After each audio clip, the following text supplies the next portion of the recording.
يدي الله ورسوله واتقوا الله إن الله سميع عليم يا أيها الذين آمنوا لا ترفعوا أصواتكم فوق صوت النبي ولا تجهروا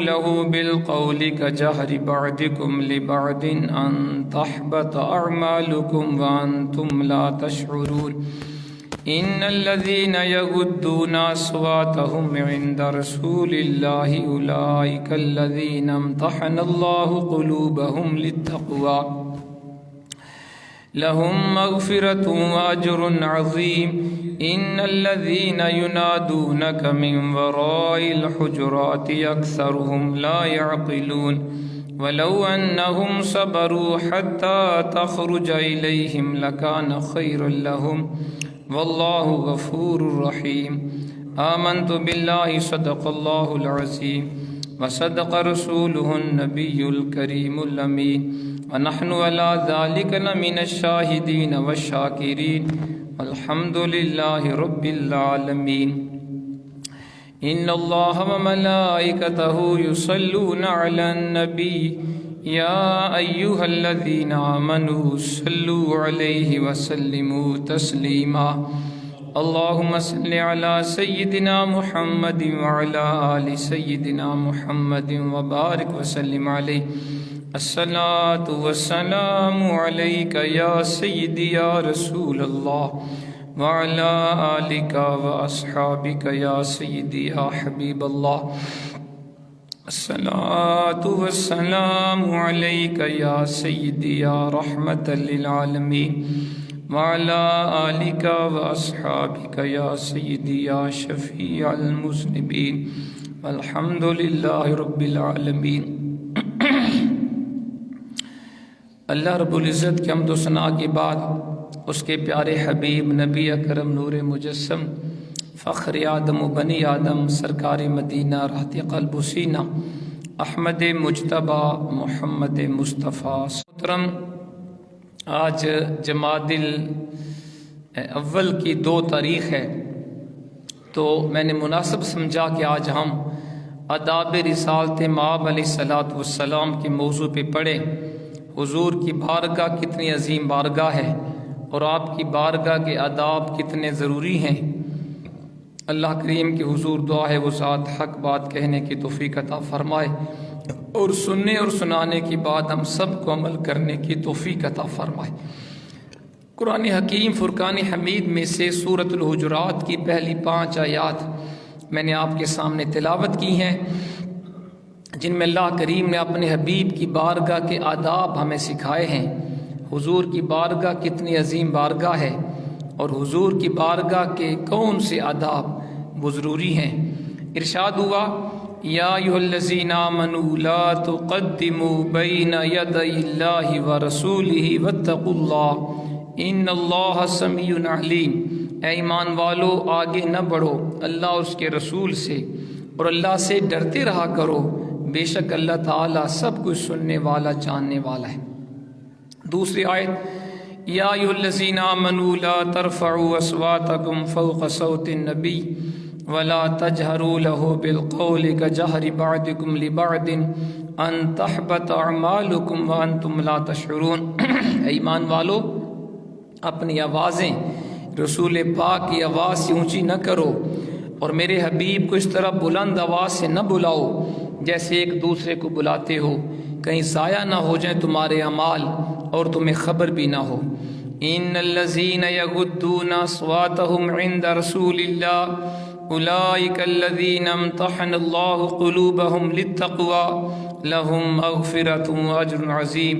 بے شک جو لوگ اپنی آوازیں اللہ کے رسول کی بارگاہ میں آہستہ رکھتے ہیں، یہی وہ لوگ ہیں جن کے دلوں کو اللہ نے تقوی کے لیے خاص فرما لیا ہے، ان کے لیے بخشش ہے اور بہت بڑا اجر ہے۔ ان الذین ینادونک من وراء الحجرات اکثرهم لا یعقلون۔ بے شک جو لوگ ہیں حبیب آپ کو حجروں کے باہر سے بلاتے ہیں، ان میں سے اکثر بے عقل ہیں۔ وَلَوْ أَنَّهُمْ صَبَرُوا حَتَّى تَخْرُجَ إِلَيْهِمْ لَكَانَ خَيْرًا لَهُمْ وَاللَّهُ غَفُورٌ رَحِيمٌ۔ اگر وہ صبر کرتے حتیٰ کہ آپ خود باہر تشریف لاتے ان کے لیے زیادہ بہتر ہوتا، اور اللہ تعالیٰ بڑا بخشنے والا ہمیشہ رحم فرمانے والا ہے۔ یہ 5 آیات سورۃ الحجرات کی اتنی اہم ہیں، اگر بندہ غور سے ان آیات کو پڑھ لے سمجھ لے کبھی حضور کی بارگاہ میں بے ادبی کی جرت نہ کرے۔ تو اللہ کریم نے جو آغاز کیا سورت کا، سورۃ الحجرات کا، وہ یوں ہوا، یا ایھا الذین آمنوا لا تقدموا بین یدی اللہ ورسولہ واتقوا اللہ، اے ایمان والو آگے نہ بڑھو اللہ اس کے رسول سے۔ اب آگے بڑھنے کا معنی کیا ہے؟ علامہ ابن جری نے لکھا کہ جب کوئی بندہ اپنے امام کے آگے آگے چلے اور کسی کام کے کرنے میں جلدی کرے تو اہل عرب کہتے ہیں فلان یقدم بین یدی امامہ، فلاں بندہ اپنے امام کے آگے آگے جا رہا ہے۔ اس کو وہ اچھا نہیں سمجھتے کہ کوئی اپنے لیڈر اپنے امام کے آگے آگے چلے۔ حضرت عبداللہ بن عباس فرماتے ہیں اللہ رسول سے آگے بڑھنے کا مطلب یہ ہے لا تقولوا خلاف الکتاب والسنہ، قرآن و سنت کے خلاف نہ چلو، قرآن و سنت کے خلاف نہ کرو، کوئی بات بھی نہ کرو، کوئی عمل بھی نہ کرو۔ تو اس آیت میں قول اور فعل میں حضور کی مخالفت سے رب کریم نے روک دیا، نہ کسی بات میں میرے حبیب کی مخالفت کرو، نہ کسی کام میں میرے حبیب کی مخالفت کرو۔ تو فرمایا ایمان والو، اسے پتہ چلا نہ کسی فرد کو یہ حق حاصل ہے کہ وہ قرآن و سنت کے خلاف کوئی قانون بنائے، اور نہ کسی پارلیمنٹ کو یہ حق حاصل ہے کہ وہ خلاف اسلام کوئی قانون پاس کرے، نہ کسی عدلیہ کے پاس یہ اختیار ہے کہ وہ قرآن و سنت کے خلاف فیصلہ دے۔ یہ اللہ کریم کا حکم ہے کہ اللہ رسول سے آگے نہ بڑھو، یعنی شریعت کے خلاف نہ چلو۔ پھر فرمایا کہ یا ایھا الذین آمنوا لا ترفعوا اصواتکم فوق صوت النبی ولا تجہروا لہ بالقول کجہر، اور یہ جو آیت میں نے پہلی پڑھی ہے نا، اس آیت کا پس منظر بھی ہے، اس کا شان نزول بھی سن لیں۔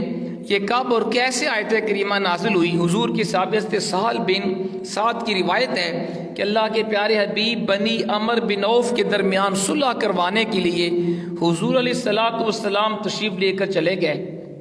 اب نماز کا وقت ہوا تو صحابہ نے حضرت ابوبکر صدیق سے کہا جی آپ نماز پڑھائیں، تو آپ مصلی رسول پہ کھڑے ہو گئے، غالب عصر کی نماز تھی، تو آپ نماز ادا کر رہے تھے، سرکار دو عالم علیہ الصلوۃ والسلام واپس تشریف لے آئے۔ اب قابل غور بات ہے، حضور نے دیکھا سیدنا ابوبکر صدیق مصلی پہ کھڑے ہیں، صحابہ ان کے پیچھے نماز پڑھ رہے ہیں۔ جب آپ پہنچے صحابہ کو پتہ چلا حضور تشریف لائے تو انہوں نے ہاتھوں کو مارا اس طرح تاکہ حضرت ابوبکر صدیق جان جائیں کہ رسول پاک تشریف لائے ہیں۔ آپ کو اندازہ ہو گیا کہ میرے آقا تشریف لے آئے۔ سیدنا ابوبکر صدیق نے نماز پڑھاتے ہوئے مصلی کو چھوڑ دیا۔ سبحان اللہ، یہ حضور کا ادب، جماعت میں کھڑے ہیں، جماعت کروا رہے ہیں، جب دیکھا میرے آقا تشریف لائے مصلی کو چھوڑ کے پیچھے آنے لگے، سرکار نے اشارہ کیا ابو بکر نہیں تم نماز پڑھاتے رہو، لیکن پھر بھی پیچھے آ گئے۔ سرکار آگے تشریف لائے، نماز مکمل کروائی۔ حضور نے پوچھا یا ابا بکر ما منعک انہ تثبت اذا امرتک، اے ابو بکر کیا بات ہے جب میں نے تمہیں حکم دیا تھا مصلی نہ چھوڑو نماز پڑھاتے رہو تم پھر بھی پیچھے آ گئے، میں نے آپ کو منع بھی کیا تھا کیوں پیچھے آئے؟ ابو بکر صدیق کا جواب سننے والے، آپ نے عرض کی حضور فقال ابو بکر ما کان لابن ابی قحافہ ان یصلی بین یدی رسول اللہ علیہ الصلوۃ والسلام، حضور فرمایا ابو قحافہ کے بیٹے کی کیا جرت ہے کہ حضور کے ہوتے ہوئے نماز پڑھائے؟ ابو قحافہ کے بیٹے کی کیا مجال ہے کہ سرکار تشریف فرما ہوں میں حضور کے آگے کھڑا ہو کے نماز پڑھاؤں؟ حضور یہ میری محبت گوارا نہیں کرتی، یہ آپ کے دل میں حضور کی محبت تھی۔ اس موقع پر یہ آیت آئی ہے ایمان والو اللہ رسول سے آگے نہ بڑھو، اللہ رسول سے آگے کسی کام میں، کسی قول میں، کسی بات میں آگے نہ بڑھو، شریعت کو فالو کرو۔ آج ہم دیکھیں ہم کتنے کاموں میں شریعت کے خلاف چلتے ہیں، بیاہ شادی کے اوپر شریعت کے خلاف، مرنے جینے کے اوپر اسلام کے خلاف، بسنت ہو، فضول خرچیاں، میچ ہو تو جناب سب کام چھوڑ دے، نماز بھی ہم چھوڑ دیتے ہیں، فضول کاموں کے بسنت کے اوپر کتنا پیسہ ضائع کرتے ہیں، ہم ہر کام میں اللہ رسول کے خلاف چلتے ہیں۔ یہی وجہ ہے کہ ہم ذلیل و خوار ہیں، جبکہ اسلام کہتا ہے کسی کام میں کسی بات میں اللہ رسول سے آگے مت بڑھو۔ پھر فرمایا اگلی آیت میں یا ایھا الذین آمنوا لا ترفعوا اصواتکم فوق صوت النبی ولا تجهروا له بالقول كجهر بعضكم لبعض ان تحبط اعمالكم وانتم لا تشعرون۔ ایمان والو اپنی آواز رسول پاک کی آواز سے اونچی نہ کرو، اور میرے حبیب کو ایسے بلند آواز سے نہ بلاؤ جیسے آپس میں ایک دوسرے کو بلاتے ہو، اس بے ادبی سے کہیں ضائع نہ ہو جائیں تمہارے اعمال اور تمہیں خبر بھی نہ ہو۔ تو اس آیت کے نازل ہونے اس کی بتایا گیا کہ اللہ حضور کی بارگاہ میں جب تمہیں حاضری کی سعادت ملے تو اپنی آواز بھی رسول پاک کی آواز سے اونچی نہیں کرنی۔ سبحان اللہ، یہ حضور کی بارگاہ کا ادب ہے۔ جب یہ آیت کریمہ نازل ہوئی، سیدنا عمر فاروق رضی اللہ تعالیٰ عنہ نے آہستہ آہستہ گفتگو کو اپنا معمول بنا لیا، کیا میرا شمار بھی اس آیت کے خلاف نہ ہو جائے۔ حضرت ابوبکر صدیق حضور کی بارگاہ میں حاضر ہوئے، عرض کی یا رسول اللہ، مجھے اس رب کی قسم ہے جس نے آپ کو نبی برحق بنا کے بھیجا، آپ کے اوپر قرآن پاک اتارا۔ عرض کی حضور جب میں تادم میں واپسی حضور سے آہستہ آہستہ بات کروں گا، کبھی بھی اونچی بات نہیں کروں گا۔ جب کوئی وفد آتا مدینہ پاک میں حضور سے شرف ملاقات کرنے تو حضرت ابوبکر صدیق کے خاص بندہ بھیجا کرتے تھے اس کی طرف، جو ان کو حضور کی بارگاہ کے آداب سکھاتا، وہ ان کو بتاتا تم نے ایسے بیٹھنا ہے، ایسے گفتگو کرنی ہے۔ تو صحابہ کرام تو پہلے ہی باادب تھے، حضور کے سچے غلام تھے، لیکن اس آیت کے نازل ہونے کے بعد وہ مزید محتاط ہو گئے۔ ایک بڑا پیارا واقعہ آتا ہے، حضرت ثابت بن قیس رضی اللہ تعالیٰ عنہ حضور کے بڑے پیارے صحابی ہیں، ان کی آواز قدرتی طور پہ بلند تھی۔ جب یہ آیت کریمہ نازل ہوئی گویا آپ کے اوپر قیامت بن کے ٹوٹی، آپ سمجھے کہ میرے تو سارے اعمال ضائع ہو گئے، کیونکہ میں تو حضور کی بارگاہ میں بھی اونچی اونچی آواز میں باتیں کیا کرتا تھا۔ جب یہ آیت کریمہ نازل ہوئی حضرت ثابت بن قیس اپنے گھر میں بند ہو گئے، گھر کو دروازہ تالا لگا دیا، دروازے کو باہر آنا جانا بند ہو گیا۔ جب اللہ کے حبیب نے 1 2 3 دن اپنے غلام کو نہ دیکھا، پوچھا، صحابہ سے پوچھا ثابت بن قیس کہاں ہے؟ عرض کی آقا جب سے یہ قرآن پاک کی آیت نازل ہوئی ہے کہ ایمان والو اپنی آواز حضور کی آواز سے بلند نہ کرو، ثابت بن قیس اپنے گھر میں بند ہو گئے۔ وہ سمجھتے ہیں کہ شاید میرے بارے میں یہ حکم آیا کیونکہ میری آواز قدرتی طور پہ بلند ہے۔ سرکار نے فرمایا میرے غلام کو بلا کے لاؤ۔ جب ان کو بلایا گیا، پوچھا ثابت کیا ہوا؟ عرض کی آقا میری تو آواز قدرتی طور پہ بلند ہے، مجھے ڈر ہے کہیں میرے بارے میں یہ فرمان خداوندی نازل نہ ہوا، حضور میری تو ساری اعمال ضائع ہو گئے۔ اس کریم مربی آقا نے کتنا پیارا ارشاد فرمایا، حضور نے ان کو تسلی دی اور آپ نے فرمایا اما ترضا ان تعیش حمیدا وتقتل شہیدا، فرمایا اما ترضا ان تعیش حمیدا وتقتل شہیدا وتدخل جنہ کما قال۔ اے ثابت بن قیس کیا تم اس بات پہ راضی نہیں ہو کہ تم جب تک زندہ رہو قابل عزت زندگی گزارو، تم شہید قتل کیے جاؤ اور تم جنت میں داخل ہو جاؤ؟ عرض کی ردی تو میں اپنے رب کی بندہ نوازی پر راضی ہوں۔ اب حضور نے اس حدیث میں 3 پیشین گوئیاں فرمائی ہیں جی۔ پہلی پیشین گوئی آپ کی کیا تھی؟ فرمایا کیا تم راضی نہیں ہو کہ تم قابل عزت زندگی گزارو، یعنی یہ حضور نے بشارت دی تم قابل عزت زندگی گزارو گے۔ دوسری بشارت تم شہید کیے جاؤ گے، اور تیسری تم جنت میں داخل ہو جاؤ گے۔ علامہ ابن قیم نے اس حدیث کو لکھنے کے بعد لکھا کہ جنگ یمامہ میں جب مسلمہ کذاب کے خلاف جنگ جاری تھی تو حضرت ثابت بن قیس اور حضرت سالم نے مشورہ کیا، کہتے ہم حضور کے دور میں ایسے جنگ نہیں کرتے تھے۔ دونوں نے گڑھا کھودا اور اس کے اندر یہ مورچہ بنا کے جم کے مرتدین اور جھوٹی نبوت کے دعوے داروں کے اوپر حملہ شروع کر دیا۔ یہ دونوں صحابی جنگ کرتے کرتے شہید ہو گئے۔ حضرت ثابت بن قیس نے اس وقت قیمتی زرہ پہنی ہوئی تھی۔ زرہ کا معنی ہوتا ہے جنگی لباس۔ ایک بندہ آیا آپ کے شہید ہونے کے بعد، اس نے آپ کی زرہ چوری کر لی اور اس نے جا کے اس کو چھپا دیا۔ اسی رات حضرت ثابت بن قیس ایک شخص کی خواب میں تشریف لائے، فرمایا جب کل میں شہید ہوا تو میری زرہ فلاں بندے نے چوری کی ہے، اس کو خواب نہ سمجھنا، میں تمہیں صحیح بات بتا رہا ہوں تم، اور اس کی علامت یہ ہے اس بندے کی رہائش جو ہے وہ پڑاؤ کے آخری کنارے پر ہے، اور اس نے میری زرہ کے اوپر اس نے دیگچا الٹا رکھا ہوا ہے، اس کے اوپر اونٹ کا کجاوا رکھا ہوا ہے، اور اس کی علامت یہ اس کے پاس گھوڑا بند ہے جس کے پاؤں میں لمبی رسی بندی ہے۔ تم صبح حضرت خالد بن ولید کے پاس جانا جو سپہ سالار تھے، ان کو کہنا کہ میری زرہ اس بندے سے وصول کر لیں، اور جب تم واپس مدینہ پاک جانا تو حضرت سیدنا ابو بکر صدیق سے عرض کرنا کہ میرے اوپر فلاں بندے کا قرضہ ہے، میرے فلاں غلام کو آزاد کر کے میرا قرضہ ادا کر دیا جائے۔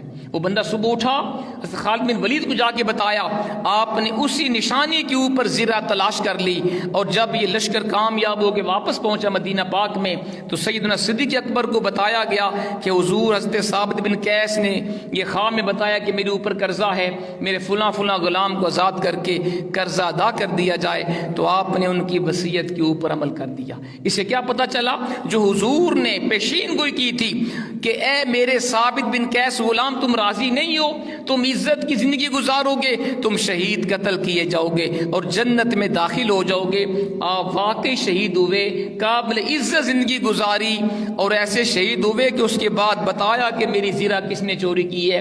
یہ بھی پتہ چلا شہید زندہ ہوتے ہیں، شہید زندہ ہوتے ہیں۔ آپ نے پورا واقعہ صحیح بتا دیا۔ اور دوسرا اس میں یہ سبق ہے کہ آپ کو فکر تھی میں نے قرضہ دینا ہے، میرے غلام کو آزاد کر کے قرضہ دے دیا جائے۔ آج ہم دیکھیں قرضہ لے کے کئی لوگ دینے کا نام نہیں لیتے، اگلا بندہ پھیرے مار مار کے تھک جاتا ہے۔ یہ اسلام کی تعلیم کے خلاف ہے۔ اگر قرضہ لو اپنی زندگی میں قرضہ دے دیا کریں، ورنہ حدیث پاک بڑی سخت ہے۔ حضور کے پاس ایک جنازہ آیا، حضور جنازہ پڑھائیں، پوچھا اس کے اوپر کسی کا قرض تو نہیں ہے؟ بتایا کہ حضور قرضہ ہے جو ادا نہیں ہوا۔ فرمایا صلو علی صاحبکم او کما قال، تم اپنے ساتھی کا جنازہ پڑھو، میں اللہ کا رسول اس کا جنازہ نہیں پڑھاؤں گا جس کے اوپر قرضہ تھا ادا نہیں ہوا۔ مولا علی شیر خدا حاضر تھے، عرض کیا کہ میں اس کا قرضہ ادا کرتا ہوں، آپ اس کا جنازہ پڑھائیں۔ یہ امت کی تعلیم کے لیے تھا کہ قرضہ لیں اسے واپس دیا کرو۔ ذات محترم یہ حضور کے غلاموں کی شان ہے۔ اور پھر اللہ نے فرمایا ایمان والو اپنی آواز رسول پاک کی آواز سے اونچی نہ کرو، اور میرے حبیب کو بلند آواز میں نہ بلاؤ جیسے آپس میں ایک دوسرے کو بلاتے ہو، ورنہ تمہارے سارے اعمال ضائع ہو جائیں گے۔ اب حضور کی بارگاہ میں اتنی خاص بارگاہ ہے، بتایا اگر تم نے ایسی اونچی آواز میں گفتگو کی جو میرے حبیب کو ناگوار گزری، اور تم نے گستاخی کی نیت سے حضور کی بارگاہ میں اونچی اونچی باتیں کی، اتنی بڑی یہ گستاخی ہوگی، تمہارے سارے اعمال ضائع ہو جائیں گے۔ نمازیں بھی ضائع، حج بھی ضائع، زکوٰۃ بھی ضائع، تہجد بھی ضائع، تبلیغ بھی ضائع، چلہ لگایا وہ بھی ضائع، ہر شے ضائع ہوگی۔ تم سمجھتے ہو کہ میں بڑا عالم ہوں، بڑا فاضل ہوں، بڑی تبلیغ کی، بڑی عبادت کی، بڑے قرآن پڑھے، بڑے حج کی، یہ زکوٰۃ دی، جب قیامت کو آؤ گے پھر تمہیں پتہ چلے گا جو میں نے حضور کی ادنا سی بے ادبی کی تھی وہ اتنا بڑا جرم تھا، اس نے میرے سارے نیک اعمال کو ضائع کر کے رکھ دیا۔ اس لیے کسی عاشق نے کہا تھا کہ ادب کا حیث زیر آسماں از عرش نازک تر، نفس گم کردہ می آئے جنید و با یزیدی جا۔ فرماتے ہیں غالباً یہ علامہ اقبال کا شعر ہے، فرماتے ہیں کہ ادب آسمان کے نیچے عرش سے بھی زیادہ نازک تر شے ہے۔ یہ ادب تھا جس کی وجہ سے جنید بغدادی جو شاہی پہلوان تھے سید زادے کا ادب کر کے ولایت کے مقام پہ فائز ہو گئے۔ یہ ادب تھا کہ حضرت با یزید بستامی رحمۃ اللہ علیہ اپنی ماں کا ادب کر کے اور ان کے لیے پانی بائے سے لا کر پوری رات کھڑے رہے، اور ماں کی دعا کی برکت سے ولایت کے مقام پہ فائز ہو گئے۔ تو اگر مقام چاہتے ہیں تو باادب غلام بن جائیے، حضور کا بھی ادب کریں، بزرگان دین کا ادب کریں، صحابہ اہل بیت کا، والدین کا، اساتذہ کا، بزرگوں کا، ادب کریں گے تو مقام ملے گا۔ اب اس آیت کے آخر میں جملہ بڑا قابل غور ہے، فرمایا ان تحبط اعمالکم وانتم لا تشعرون، اگر تم نے ذرا سی میرے حبیب کی بے ادبی کر دی تمہارے اعمال تو ضائع ہوں گے۔ ایک بڑی سزا یہ ہے، ذرا سی توہین کر دی میرے رسول پاک کی، سب نیکیاں ضائع، اور اس سے بڑی سزا دوسری یہ ہے تمہیں پتہ ہی نہیں چلے گا۔ گستاخی رسول کو اللہ پتہ ہی نہیں چلنے دیتا کہ میں نے گستاخی کی، میرے اعمال ضائع ہو گئے، تاکہ اسے توبہ کا بھی موقع نہ ملے۔ یہ اس سے بھی بڑی سزا ہے، اگر پتہ چل جائے میں نے گستاخی کی، میرے اعمال ضائع ہو گئے، توبہ کا وقت ہے نا اس کے پاس، اللہ اس کو پتہ ہی نہیں چلنے دیتا۔ وہ سمجھتے میں تو بڑا نیک و پرہیزگار ہوں، یہ پتہ چلے گا قیامت کے دن جو تم نے حضور کی ادنا سی بے ادبی کی، سب اعمال اس نے ضائع کر دیا۔ پھر فرمایا اب اس سے یہ بھی ذہن میں رہے کہ حضور کی بارگاہ میں ایسی اونچی آواز میں بولنا منع ہے جو حضور کی طبیعت پہ گراں گزرے، جس کو رسول پاک ناپسند فرمائیں۔ ہاں ضرورت کے وقت حضور کی بارگاہ میں اونچی آواز میں بولنا جائز ہے، جیسا کہ حضرت بلال حبشی حضور کی بارگاہ میں اونچی آواز میں اذان دیا کرتے تھے، حضور نے کبھی منع نہیں کیا۔ حسان بن ثابت حضور کے سامنے اونچی آواز میں حضور کی نعت شریف پڑھا کرتے تھے، حضور نے کبھی اس کو ناپسند نہیں کیا۔ اور جنگوں کے اندر اونچی آواز میں نعرے لگائے جاتے تھے، یہ بھی حضور نے منع نہیں کیا۔ جنگ حنین کے موقع پہ حضور نے حضرت عباس کو خود فرمایا بلند آواز سے صحابہ کو بلائیں، تو اس سے پتہ اسی طرح نماز کے بعد یا جمعے کے بعد رد السلام اونچی آواز میں پڑھنا، نعت شریف پڑھنا، اس کو بھی اس کے اوپر قیاس کیا جا سکتا ہے کہ یہ بھی جائز ہے۔ ایسی اونچی آواز میں گفتگو منع ہے جو حضور کے قلب اقدس پہ گراں گزرے۔ اسی طرح آج بھی یہ حکم باقی ہے، حضور کے روضہ پاک کے اوپر بھی کوئی جائے وہاں بھی اونچی آواز میں بولنا منع ہے۔ اور یہ آیات رسول پاک کے حجرہ مبارک کے باہر بھی میں نے خود پڑھی ہیں، یہ آیات وہاں بھی لکھی ہوئی ہیں کہ ایمان والو اپنی آواز رسول پاک کی آواز سے اونچی نہ کرو۔ پھر آگے فرمایا ان الذين يغضون اصواتهم عند رسول الله اولئك الذين امتحن الله قلوبهم للتقوى لهم مغفرة واجر عظیم۔ فرم بے شک جو لوگ اپنی آوازیں رسول پاک کی بارگاہ میں آہستہ رکھتے ہیں، اللہ نے ان کے دلوں کو تقوی کے لیے خاص فرما لیا، اللہ نے ان کے دلوں کو تقوی کے لیے خاص کر لیا، ان کے لیے بخشش ہے، اجر عظیم ہے۔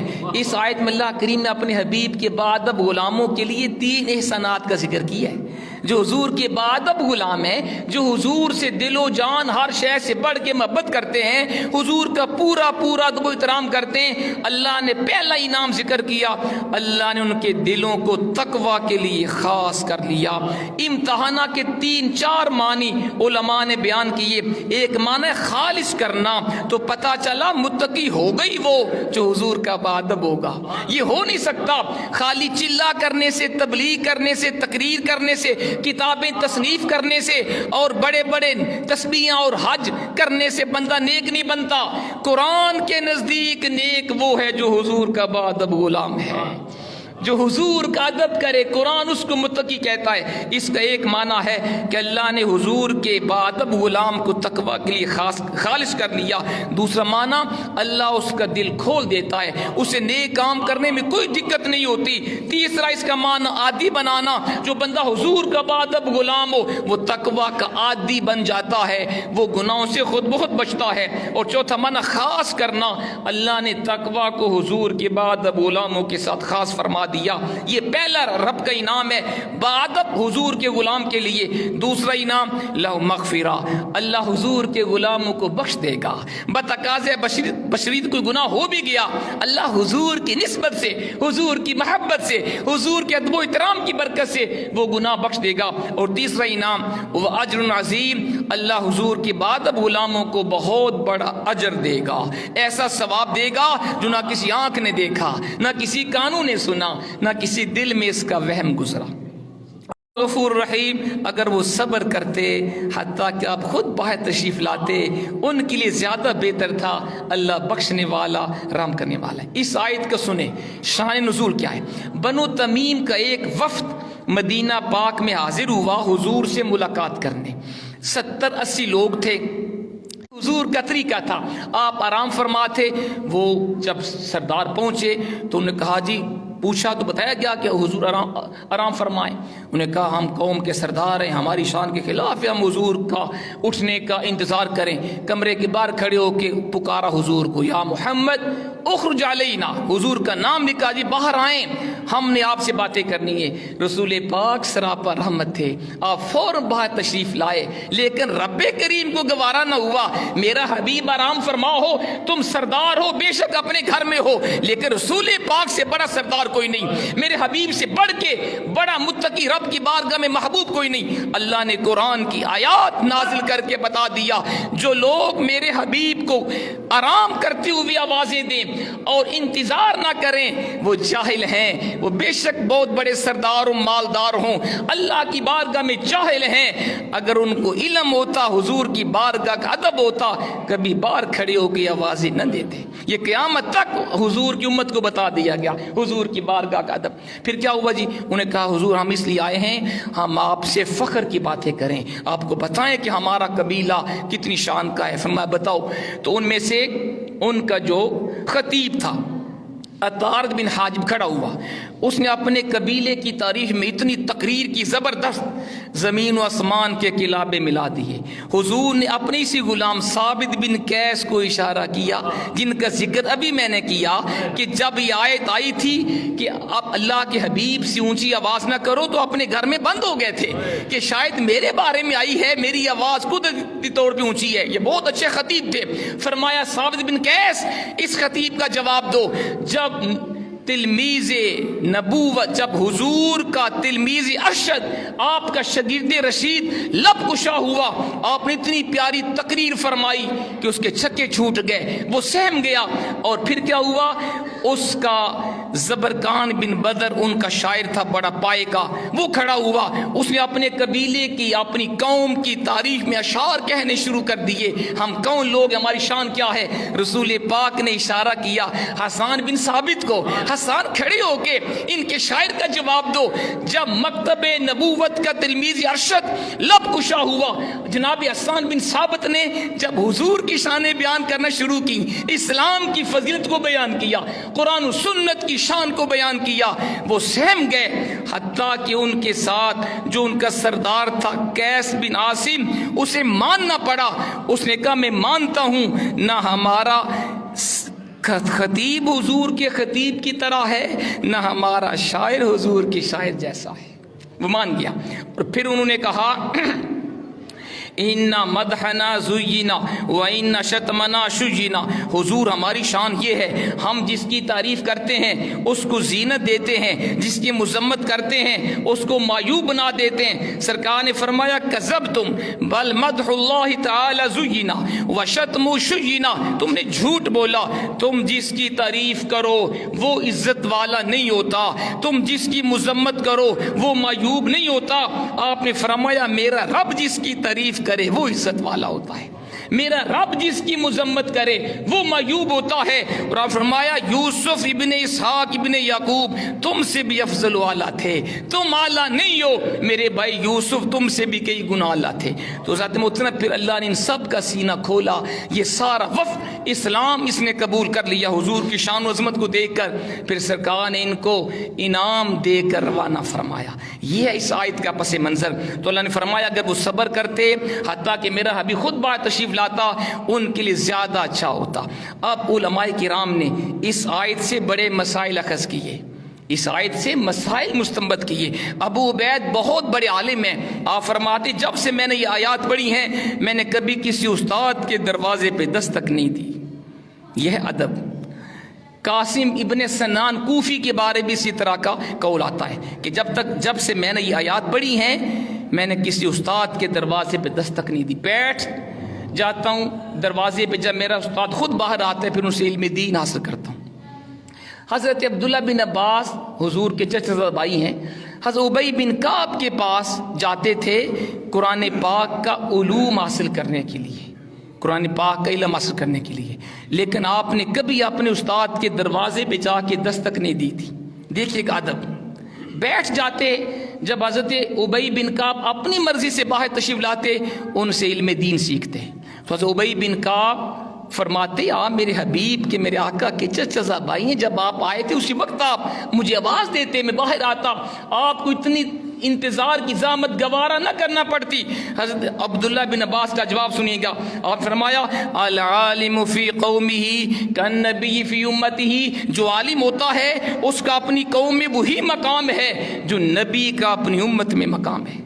یہ ہے عالم ربانی کی شان، عالم دین کا مقام یہ ہے۔ آج کئی جاہل لوگ علماء کو حقیر جانتے ہیں، نفرت کرتے اس لیے کہ ان کے پاس کوٹھی کار نہیں، بینک بیلنس نہیں۔ تمہیں کیا خبر رب نے جو علم دین کی صورت میں اس عالم دین کو خزانہ دیا ہے، خدا کی قسم پوری دنیا کے خزانے بھی اس کے ذرا برابر نہیں ہے، کیونکہ علم دین سے بڑھ کے خزانہ کوئی نہیں۔ تو آپ فرمایا عالم دین جو ہوتا ہے اپنی قوم میں اس کا وہی مقام ہے جو نبی کا اپنی امت میں ہے۔